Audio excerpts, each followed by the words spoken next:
Salut à tous, on se retrouve pour l'épisode 3676 du Zap Image. On commence aujourd'hui, ce vendredi 5 juin, avec des anniversaires. Et on commence aujourd'hui avec le défenseur central français de la Juventus Turin. Il s'agit de Pierre Kalulu, il fête aujourd'hui ses 26 ans. On lui souhaite un bon anniversaire. On peut voir également Kieran Tierney. L'arrière gauche du Celtic Glasgow, il fête aujourd'hui ses 29 ans, lui qui joue en première ligue il y a quelques saisons. Donc on leur souhaite à tous bien sûr un très bon anniversaire. On continue, on va parler maintenant de ce qui s'est passé hier soir et on commence tout d'abord avec l'équipe de France qui jouait contre la Côte d'Ivoire. C'était un match amical, un match pour préparer la Coupe du Monde qui commence maintenant dans 6 jours. On est le 5, c'est le 11, donc jeudi prochain. Et l'équipe de France affrontait la Côte d'Ivoire donc, à Nantes, à la Beaujoire, la rencontre. Et l'équipe de France s'est inclinée de 2.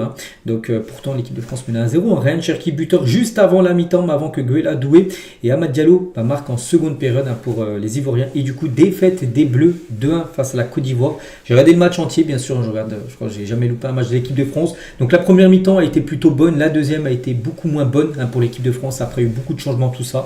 Bon, après, c'est un match amical, c'est un match de préparation, mais bon, il faudra élever un peu le niveau, bien sûr, si l'équipe, il faudra, élever largement le niveau si l'équipe de France veut faire une belle Coupe du Monde, parce qu'il ne faudra pas reproduire ce qui a été fait en deuxième mi-temps hier, parce que ça a été très compliqué. Mais en tout cas, on félicite, nous, la Côte d'Ivoire, et du coup, la Côte d'Ivoire bat l'équipe de France pour la première fois de son histoire, donc victoire des éléphants face aux Bleus en match de préparation, donc 2 buts à 1. Donc c'était la 4e fois dans l'histoire que l'équipe de France affrontait la Côte d'Ivoire, jamais la France avait perdu, première défaite des Bleus face aux Ivoiriens. On va parler de Guela Doué, donc le grand frère de Désiré Doué, parce qu'il a réalisé un très gros match, buteur et passeur D. Il est décisif sur les 2 buts de la Côte d'Ivoire. Le joueur qui joue actuellement à Strasbourg, bien sûr, Guela Doué, donc grosse performance de sa part. Et à noter que Guela Doué est le 5e joueur né en France à marquer contre les Bleus. Voilà, il y a déjà eu Jacques Faton avec la Suisse, il avait été né en France. Il avait marqué avec la sélection suisse face à l'équipe de France.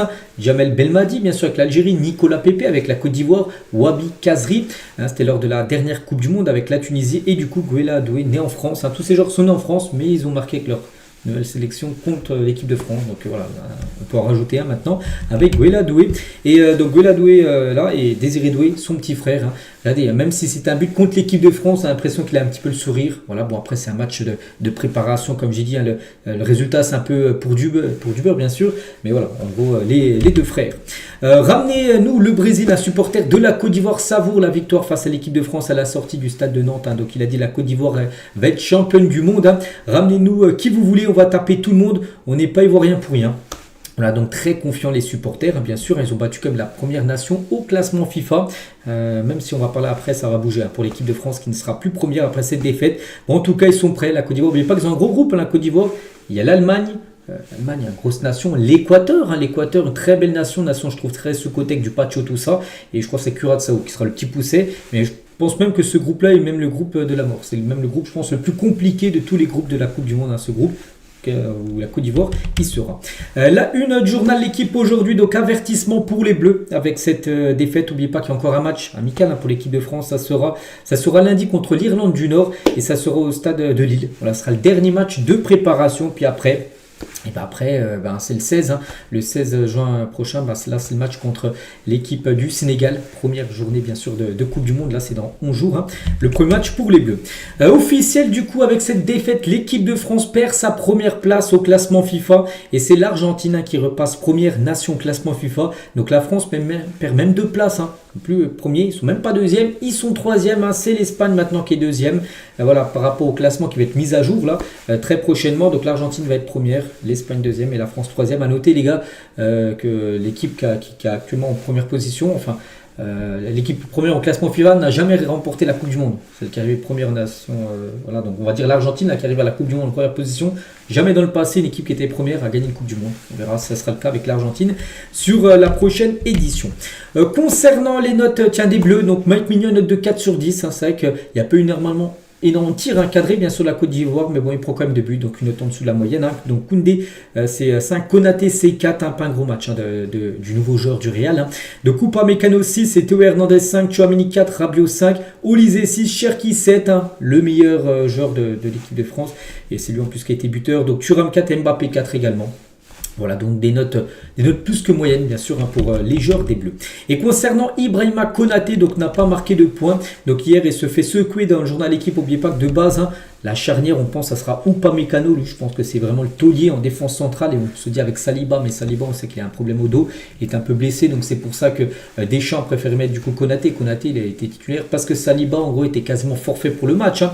Mais on espère voilà, que Upamecano et Saliba seront prêts pour la Coupe du Monde. En tout cas, Konaté, lui, s'est fait un peu dézinguer hein, dans la presse. Hein. Donc, Ibou est apparu fébrile, en difficulté dans son placement et moins fort dans les duels qu'à l'accoutumée. Hein. Donc, il est fautif sur le deuxième but adverse en se faisant trahir par des appuis trop faibles sur l'action. Il glisse, enfin, on ne sait pas s'il glisse, mais en gros, le ballon, on a l'impression qu'il peut l'avoir, mais il ne le prend pas. Mais s'il ne le prend pas, ben, c'est après face à face, hein.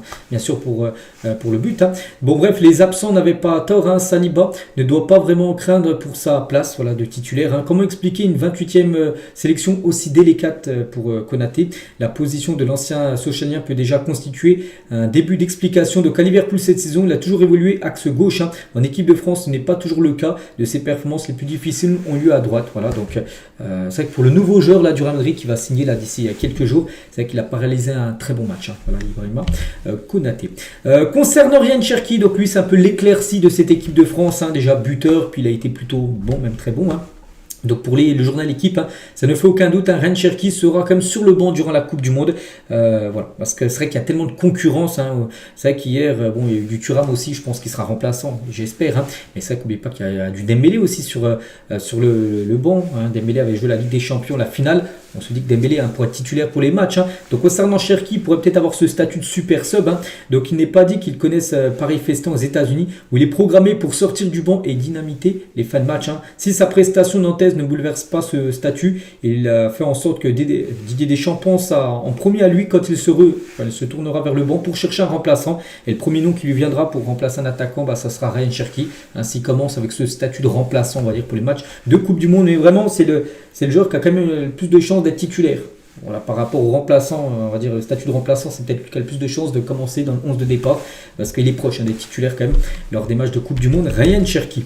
Et Daniel Riolo, il a dit sur Cherki, donc un festival, donc il a pris les clés, il faudra voir à quel point on va lui donner les clés au mondial, parce qu'il y aura beaucoup, pas de temps de jeu, tout dépend des champs. Hein. Donc depuis 20-25 ans, depuis Zidane, on n'a pas déjà vu un créateur qui guide le jeu comme lui. Hein. Est-ce que Deschamps est prêt à prendre le risque de lui donner les clés comme numéro 10 en équipe de France? Mais voilà, s'il met titulaire Cherki, c'est-à-dire que tu seras un joueur. Hein.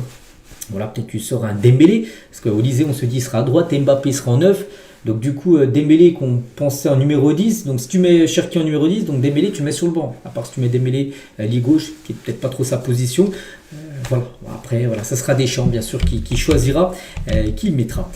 Concernant Bertrand Latour, hein, c'est pour ça que les gens paient leur place. Hein, je dis merci, il se rapproche des meilleurs joueurs du monde. Voilà, donc les stats de Cherki, 84 ballons touchés, 71 passes, 2 tirs et un but, bien sûr, pour le joueur de Manchester City. Ryan Cherki au micro de TF1 à la fin du match. Hein. Donc d'un point de vue personnel, c'est une prestation normale, hein, une mise en jambe. Hein. On a fait 45 premières minutes collectives de haut niveau. Après, en deuxième mi-temps, ça a été plus compliqué. Pas le même match avec des changements des deux côtés. C'est vrai que la Côte d'Ivoire a réussi quand même à s'en sortir avec ces changements, alors que l'équipe de France, on a l'impression, a sombré un peu en faisant sortir vraiment des cadres, hein, en faisant rentrer plutôt des remplaçants hein, pour la deuxième. Hein.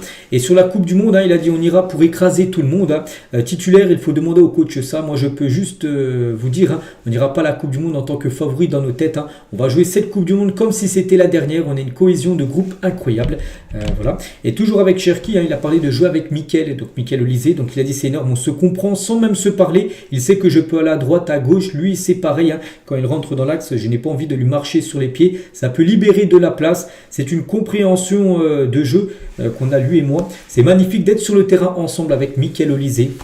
Hier, qui a fait de belles choses, hein, bien sûr, Olysée. Après, on attend encore un meilleur Olysée, parce qu'on sait qu'il peut être vraiment impressionnant. On a pu le voir en Ligue des Champions, là, où il avait été exceptionnel. On sait que peut-être il en a encore gardé un peu sous le crampon, Olysée, hier. On sait qu'il peut faire encore beaucoup mieux de ce qu'il nous a proposé hier.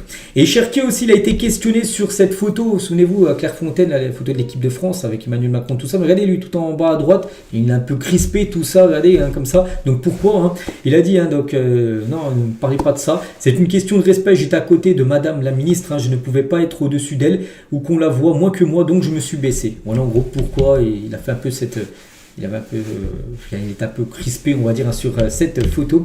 Ryan Cherki. On va parler de Lucas Hernandez par rapport au match d'hier. Malheureusement, on a perdu ce match, mais le plus important, c'est d'arriver prêt le 16 juin prochain. Là, dans on joue pour le match contre le Sénégal, le premier match. Donc, c'est mieux que ça arrive aujourd'hui que le 16. Oui, il vaut mieux perdre là. Et ne pas perdre contre le Sénégal. On a encore un deuxième match à préparer, donc lundi là, contre l'Irlande du Nord. Il va falloir l'aborder de la meilleure manière possible, bien sûr, ce match amical, pour préparer ensuite la première rencontre de Coupe du Monde. Toujours avec cette rencontre, il y avait aussi un message à la 22e minute du match avec cette banderole Courage Hugo. Numéro 22, c'est le numéro d'Hugo Ekitike. On sait qu'Hugo Ekitike s'est blessé lors d'un Liverpool PSG, c'est en Ligue des Champions, où il s'est fait rupture du tendon d'Achille, très grave blessure. Donc voilà, les supporters de l'équipe de France lui ont envoyé de la force pour qu'il se rétablisse le mieux possible. A noter concernant Deschamps, les gars, c'est une première défaite quand même pour Deschamps avec l'équipe de France dans un match de préparation avant une grande compétition, parce que les matchs de préparation, jamais Deschamps avait perdu depuis qu'il est en place, depuis plus de 10 ans. Donc c'est dire un ou deux matchs amicaux avant les matchs soit de l'Euro ou soit d'une Coupe du Monde. Et c'est la première fois qu'il perd, tout simplement, Didier Deschamps. Donc voilà ce qu'il y a à dire, les gars, sur cette équipe de France. Bon, comme j'ai dit, c'est un match amical. Vaut mieux perdre là qu'en Coupe du Monde en 8e de finale, où là après c'est éliminé. Voilà, donc là c'est un match amical. Après il faudra monter quand même le niveau, parce qu'on sait qu'avec les joueurs que compose cette équipe de France, la France doit faire beaucoup mieux ce qu'elle a proposé hier, même en première, la première qui a été plutôt bonne, mais on sait qu'ils peuvent faire bien mieux que ce qu'ils ont fait en première, surtout en deuxième, où là vraiment ça a été plutôt, on va dire, plutôt triste, comme la deuxième mi-temps des Bleus. Bref, on continue. Tiens, on va parler d'un autre match, l'Espagne contre l'Irak. Un Irak adversaire de l'équipe de France dans la poule. Il y aura le Sénégal, la Norvège et l'Irak. Score final 1-1. Donc Ferran Torres a été buteur côté espagnol, le capitaine Ferran Torres de cette sélection. Et côté irakien, c'est Doski. J'ai pas vu le match, mais j'ai vu le but du joueur de l'Irak. Magnifique but. C'est Juan Garça, pourtant le gardien du Barça. Il a envoyé une frappe excentré qui est parti en pleine lucarne opposée, magnifique but. Donc 1-1. Voilà, partout entre ces deux équipes. À noter que Lamine Yamal n'a pas joué, Lamine, parce qu'on sait qu'il est blessé depuis un mois. C'était blessé, souvenez-vous, avec le Barça en tirant un penalty, c'était touché la cuisse, avait lâché. Donc il n'a pas joué, mais il était présent. Et à la fin du match, pratiquement tous les joueurs irakiens ont demandé une photo avec Lamine Yamal, qui a fait un défilé de photos. Avec tous les joueurs de l'Irak qui voulaient leur photo avec le joueur du FC Barcelone. D'autres rencontres, tiens, on va parler du Mali qui joue contre l'Iran. Donc le Mali, je crois qu'ils ne sont pas qualifiés pour la Coupe du Monde, mais l'Iran, oui.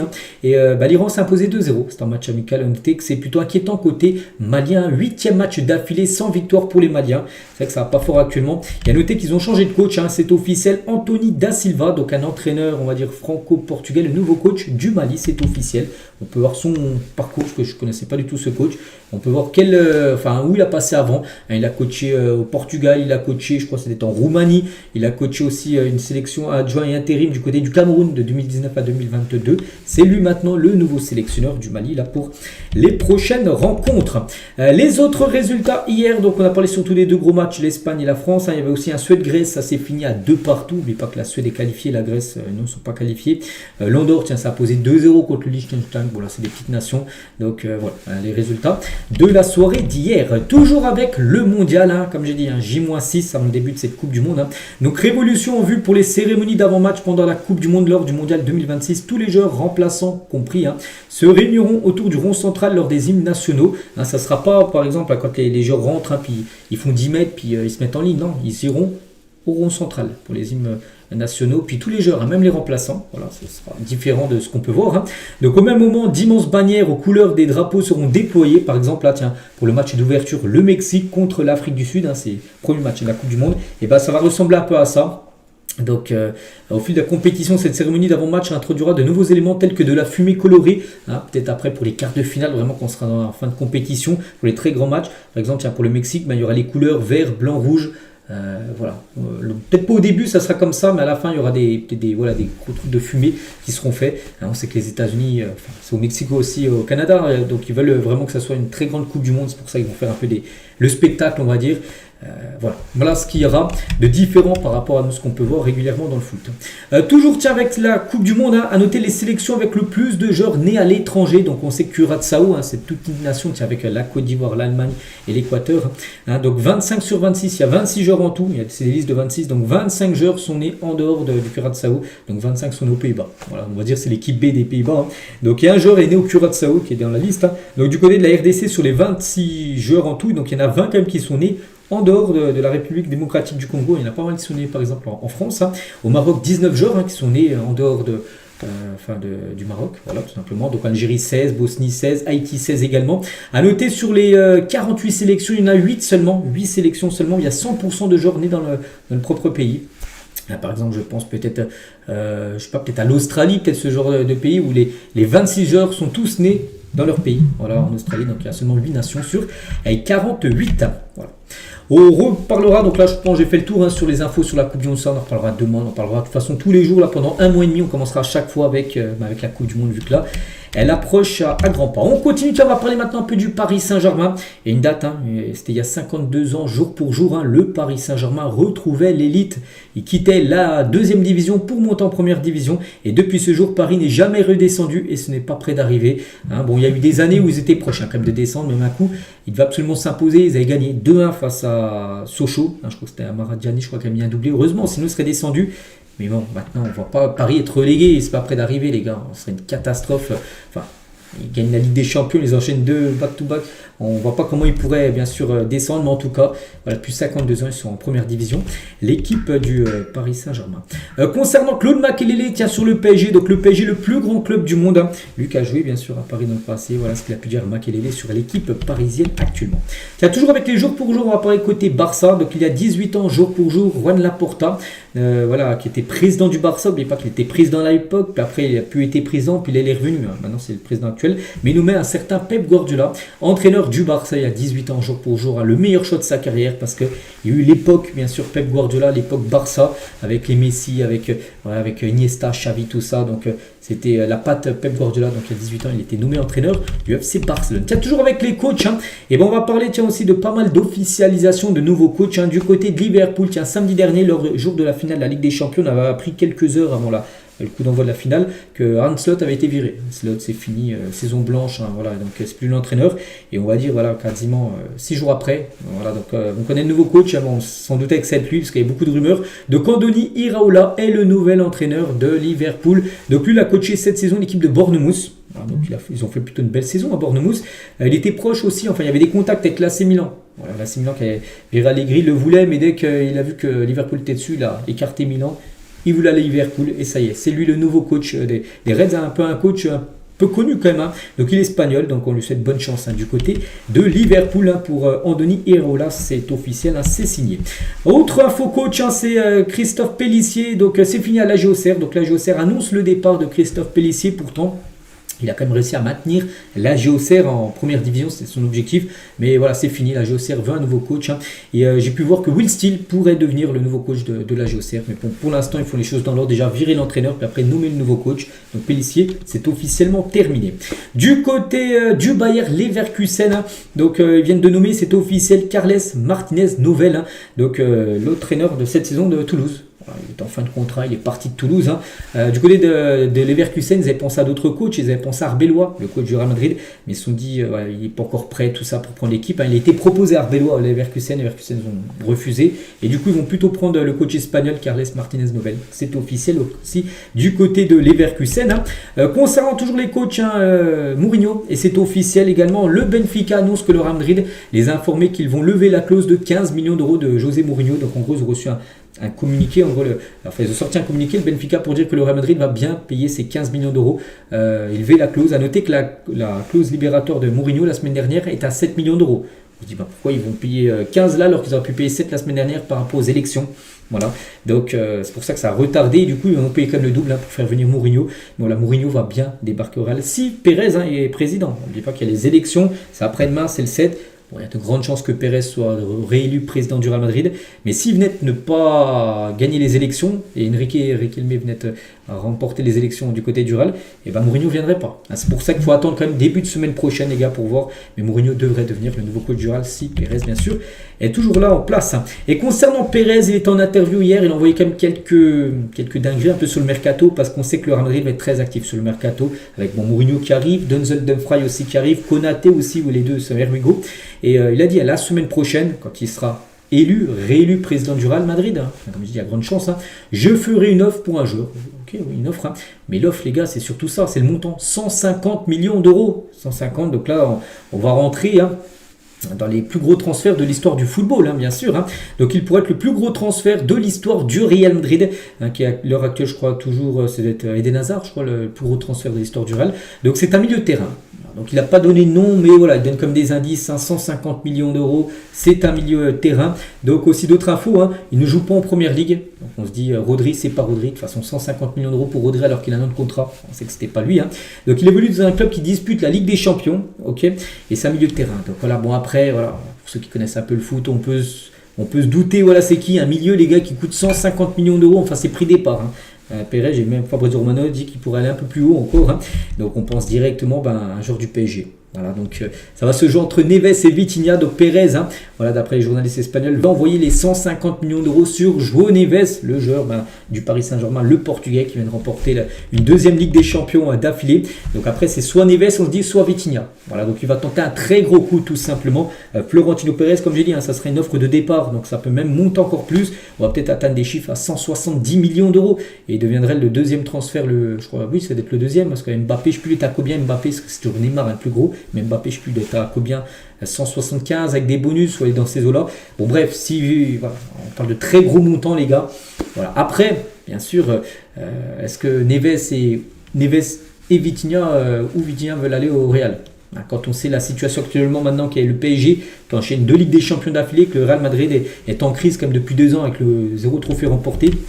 En tout cas, d'après les journalistes, hein, ni João Neves ni Vitinha ne bougeront du PSG cet été. Puis connaissons aussi Nasser, les gars, avec son équipe parfaite là, voilà, ce serait vraiment enlever un joueur cadre, hein, t'enlèves un Vitinha ou un Neves, c'est plus du tout le même PSG. Les deux joueurs sont tellement importants pour l'équipe parisienne.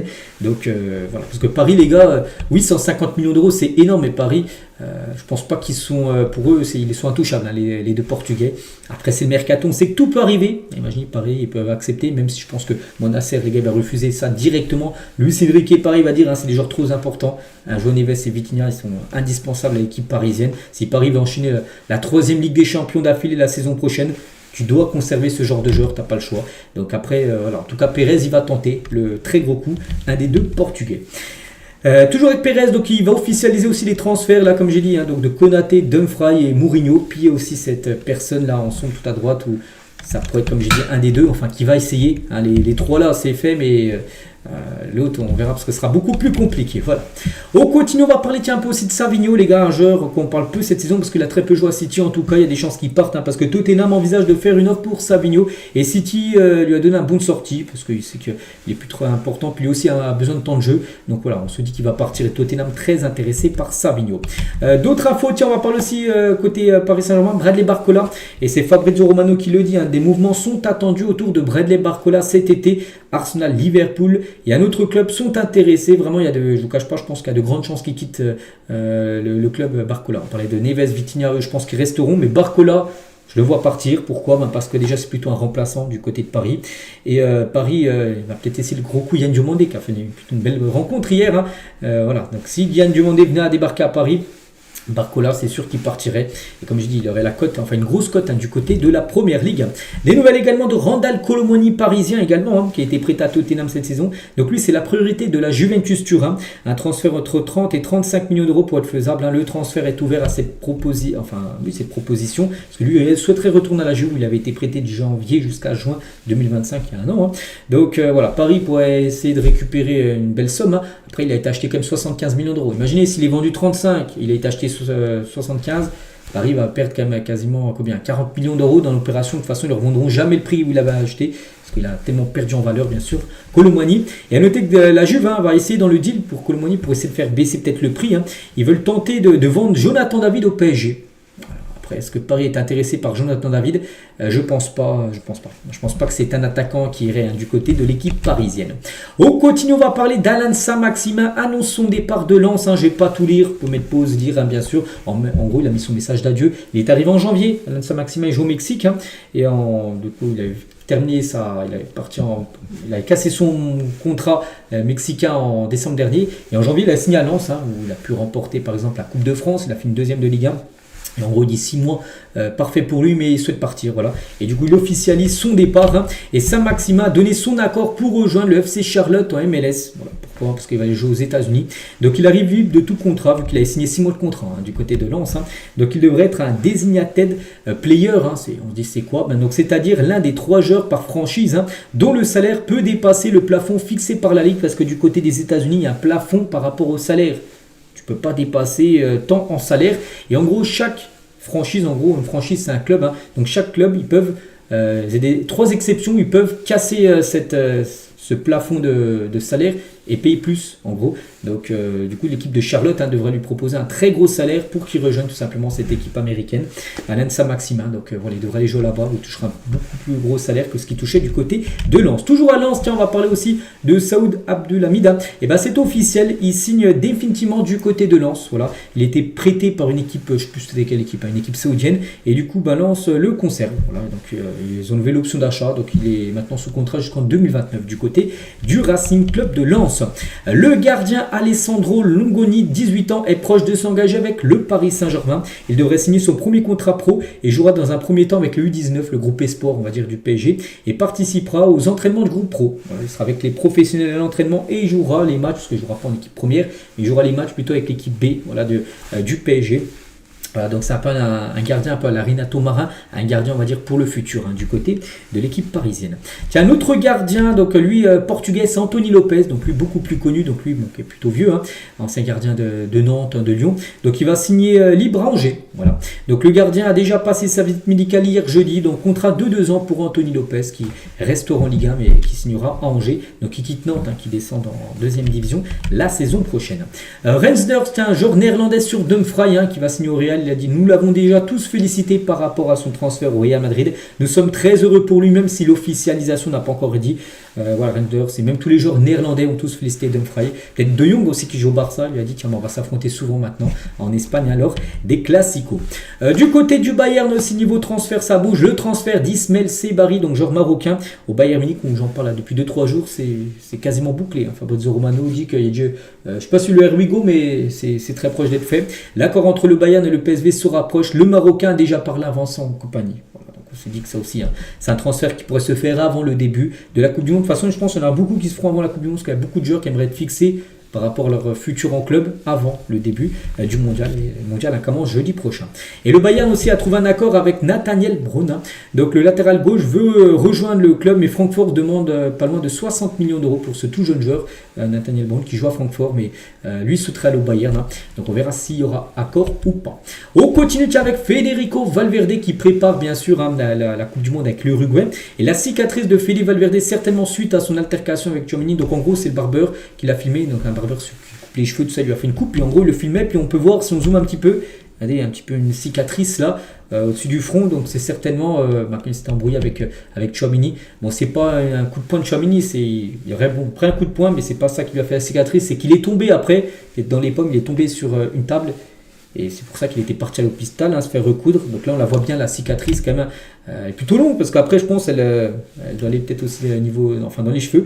Donc voilà, concernant Federico Valverde. On va parler tiens, de Mohamed Eni, donc bon, tout le monde le connaît, hein, bien sûr, un grand supporter de l'Olympique de Marseille, peut-être supporter du PSG, on ne sait pas, hein, bien sûr. Hein.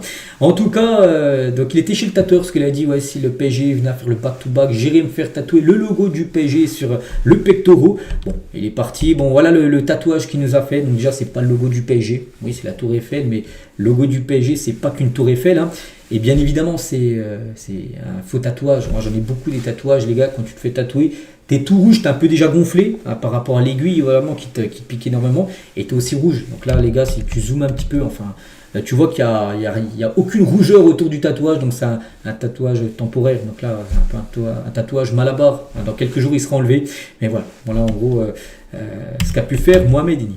On continue, tiens, toujours avec son équipe qui supporte l'Olympique de Marseille. On va féliciter Rulli, les gars, parce qu'officiel, Rulli remporte le prix du plus bel arrêt de la saison en Ligue 1. C'était lors d'un match entre Lens et l'Olympique de Marseille.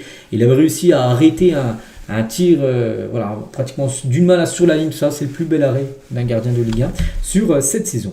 Et on finit aujourd'hui avec Manchester City, les gars, qui envisage une action en justice après les déclarations de Riquelme sur Erling Haaland. Hein. Enrique Riquelme l'a dit, annonce que s'il gagne les élections dimanche au Real, qu'en gros que Erling Haaland signera au Real. Donc voilà, du côté de City, ils se disent, il parle de notre joueur, pourquoi il met déjà le nom de notre joueur, tout ça, sur un maillot du Real. Donc du côté de City, les gars, ils vont porter plainte en gros par rapport à cela pour l'utilisation intentionnelle de l'image de leur joueur. Voilà. Donc ils vont envoyer tout simplement City, Enrique Riquelme au tribunal, voilà, par rapport qui dit en gros des dingueries sur Erling Haaland, parce que City souhaite absolument conserver bien sûr l'attaquant norvégien. Donc voilà les gars ce qu'il y a à dire aujourd'hui. J'espère que ça vous a plu. Donc nous on se retrouve demain. Demain on est samedi, puis demain bien sûr il y a un nouveau épisode. Allez, moi je vous souhaite une très bonne journée et à demain.